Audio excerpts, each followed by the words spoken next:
Bonjour Patrick. Merci de me recevoir sur ton exploitation d'élevage de chèvres. Est-ce que tu peux nous en parler un petit peu? Quand est-ce que tu as eu cette exploitation et quel type de chèvres tu élèves? Aujourd'hui, je suis installé depuis janvier 2019 avec 120 chèvres en alpine. Chèvres laitières, transformation fromagère. Une grosse partie en vente sur région parisienne. C'est une série de fromagers en direct avec dont certains meilleurs ouvriers de France.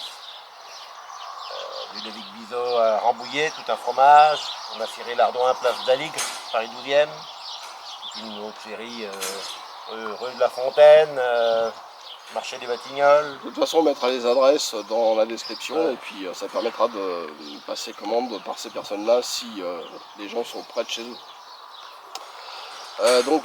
Les chèvres sont composées d'un troupeau de 120. Chaque chèvre met bas combien de fois dans l'année?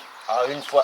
Une fois, après on a 10 mois de lactation et avant la prochaine mise bas, ils ont 2 mois de vacances, 2 mois de repos. D'accord, ça leur fait du bien un peu de temps en temps. C'est surtout, ça permet d'avoir un bon colostrum de qualité quand les futurs bébés arrivent. D'accord. Et elles font de 1 à 4 petits sur certaines. D'accord. Et pour les meilleurs, entre 1,5 litre et 5 litres. 5 litres 5 pour les meilleurs. Par jour. Par jour. Donc 2 traites. Une traite le matin, une traite le soir. À heure régulière, si possible. Que fais-tu des chevrons? Ça s'en va chez un engraisseur. D'accord. Parce que tu en gardes une partie de toute façon pour. On garde les femelles, on garde à peu près 30% de femelles pour le renouvellement. Et puis le reste, ça s'en va à l'engraisseur. D'accord. Et combien d'années une chèvre peut-elle produire de lait? Tout dépend de. L'âge moyen sur mon exploitation est de 4,8, mais on en a certaines qui sont de 2012, donc elles abordent la dizaine d'années, donc tout dépend des animaux. On en a certains, après il y a la partie sentimentale, on ne veut pas s'en débarrasser, il y a des contacts qui seront plus avec, comme là, comme on a ça. Bon là, lui, ça sera le futur reproducteur, et voilà, on a des animaux qui ont un tel contact qu'on ne peut pas s'en débarrasser, exactement. Une fois la traite effectuée, comment se passe le travail du lait? Donc le soir c'est refroidi pour toute la nuit. Le matin, la traite du matin vient le réchauffer. Après on l'emprésure, on le laisse cailler pendant 24 heures et après on passe au moulage à la main, moulage à la louche. Donc plusieurs formes, là on est en zone AOP 7 sur chair. Après on fait de la bûche, on fait le fameux barbillon. Justement, comment se passe l'affinage après? En frais, en demi-sec, en sec? On vend à tous les stades, aussi bien de la faisselle. Il porte son nom AOP qu'à partir du 11e jour, qu'il y a un cahier des charges à respecter. Donc ça veut dire que l'aliment qu'on rachète, c'est dans l'aire d'appellation, donc on a une zone définie. On ne va pas aller acheter ça ni à l'étranger ni à Marseille. Tout est en production locale. Bon, déjà tous les foins, on va dire, je suis à plus de 80% d'autonomie alimentaire. Tous les foins, tout est fabriqué sur la ferme. Et ils sont en affouragement en verre du mois d'avril au mois d'octobre. C'est-à-dire que tous les jours, on va faucher de la luzerne fraîche, luzerne ou trèfle frais, et ils se régalent. Ah oui. Ce qui donne une qualité de lait complètement différente. Quel type de produit fais-tu? Crottin, palais, cendré, fromage blanc, yaourt? Non, pas de yaourt. D'accord. Non, après, oui, c'est sec sur chair, bûche type Sainte-Maure, les pyramides, type Valençay, mais on est à la limite de la zone, donc on n'a pas le droit de l'appeler comme ça non plus. Puis après, le fameux barbillon, un fromage en forme de sein, qui lui s'exporte un petit peu partout en France par l'intermédiaire d'un grossiste. Un peu plus de 80 points de vente. Ok. Et tu fais des ventes à la ferme aussi? Ouais, il y a. Et tu fais des marchés de Vente à Blois? la ferme, 2 marchés en locaux, Blois et Huisseau. Et après, il y a 2 AMAP. Donc AMAP, c'est l'Association pour le maintien de l'agriculture paysanne. Donc il y a l'AMAP de Vineuil et l'AMAP de Chitenay. D'accord. Est-ce que tu penses évoluer vers d'autres produits par la suite ou bon? Peut-être, on essaiera, yaourt, de manière à ramener un produit complémentaire pour les clients. Yaourt, tome, mais bon là aujourd'hui, les réglementations, mes locaux ne peuvent pas faire tout ça par rapport aux réglementations. faut des chambres froides indépendantes, il faut des locaux indépendants pour chaque transformation. Donc peut-être que ça va se faire, voilà, c'est un projet, mais ça se fait pas en 5 minutes malheureusement.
Et d'1 à 3 minutes par semaine.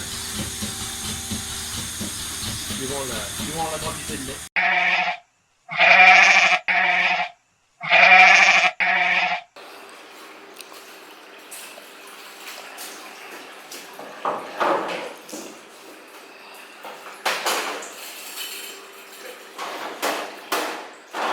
Donc là, c'est le lait. Donc ce lait-là a été emprisonné hier soir, donc au bout de 24 heures. 24 heures après, donc on commence à enlever un petit peu le surplus de petit lait. D'accord. Et après, il nous l'a aspiré.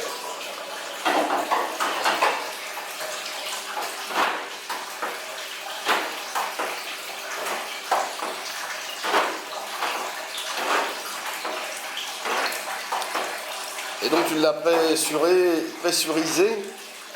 Comment on Oui, il y a de la présure. Présure. 3 ml de présure pour 10 litres de lait. C'est ce qui permet au lait de coaguler.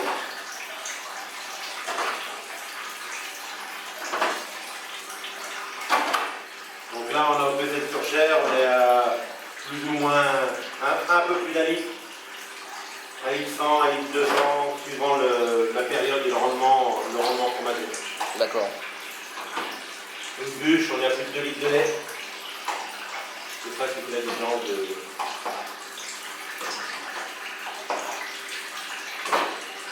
Super de payer. Donc aujourd'hui, on va regarder tout ce qui est ergonomie pour la pénibilité, parce que tu vois le nombre de... Ouais. Tu vas vite attraper une tendinite, effectivement. Alors on y joue pas mal, mancheron. Par rapport à tous ceux qui ont les manches plats, c'est pas du tout le même travail. Hein. On fait beaucoup moins. Parce que quand tu fais 200 litres de lait, c'est... Et puis ça te permet aussi d'avoir une mesure, quoi, en fait, aussi. Ouais.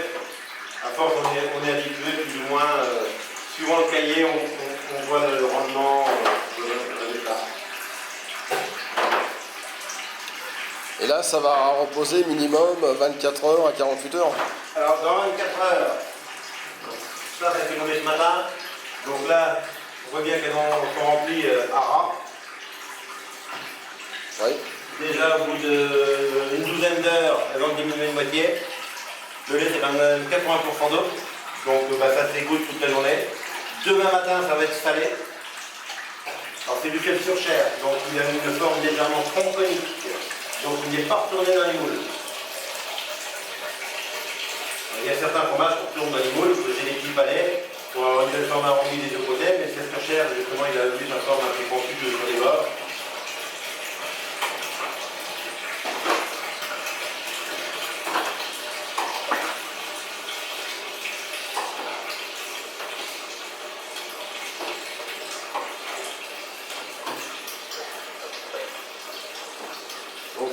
jours sur 7.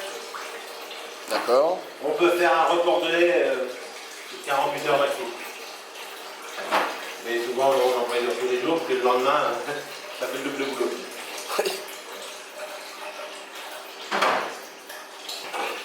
Je vais faire quelques salades.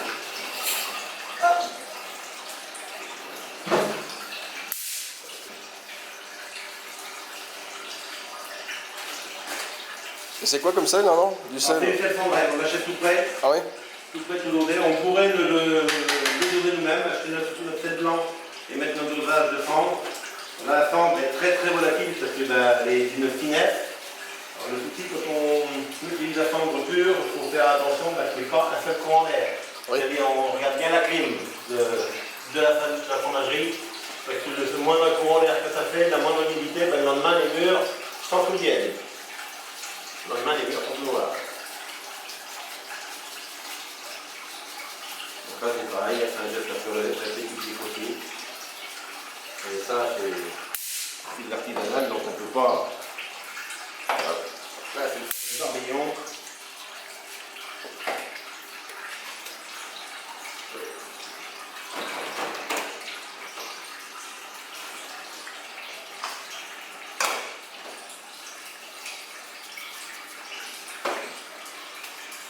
Quand on va tourner, on caresse légèrement le sel, il permet d'avoir une superbe couverture au bout du deuxième jour, comme on a en dessous.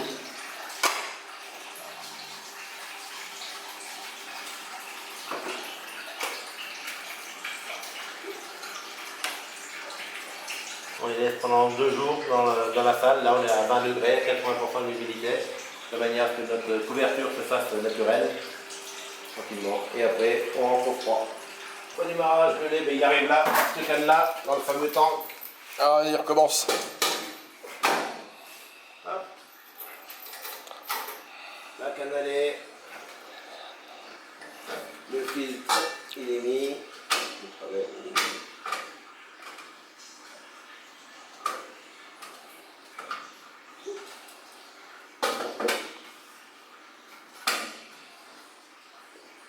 Donc c'est refroidi à 6 degrés le soir et la traite du matin à chaud. D'accord. Donc après tu le récupères là et puis tu t'en sers. On l'emprisure dans le tank et on transfère là après. Voilà, il est. Voilà. Et ça sera moulé demain matin. Ok. 24 heures. Pour la commercialisation, on est à peu près à 90% en région parisienne. En démarrant sur Rambouillet, meilleur ouvrier de France, Ludovic Bizot, tout un fromage. Après, Cyril Lardouin, place d'Aligre, Paris 12e. On a fromagerie La Fontaine, 16e, marché des Batignolles, ici les Moulineaux, les Frangins, un petit restaurant à Guyancourt, La Chalosse. Et toute une autre série en allant jusqu'à Vincennes, fromagerie du Château, Alfortville. Donc toute une série. Après en local, 2 AMAP, Vineuil et Chitenay. Donc les paniers vinoliens, ainsi que l'AMAP écotère. Et puis un peu de vente à la ferme et 2 marchés locaux, Vineuil et Blois. Huisseau et Blois.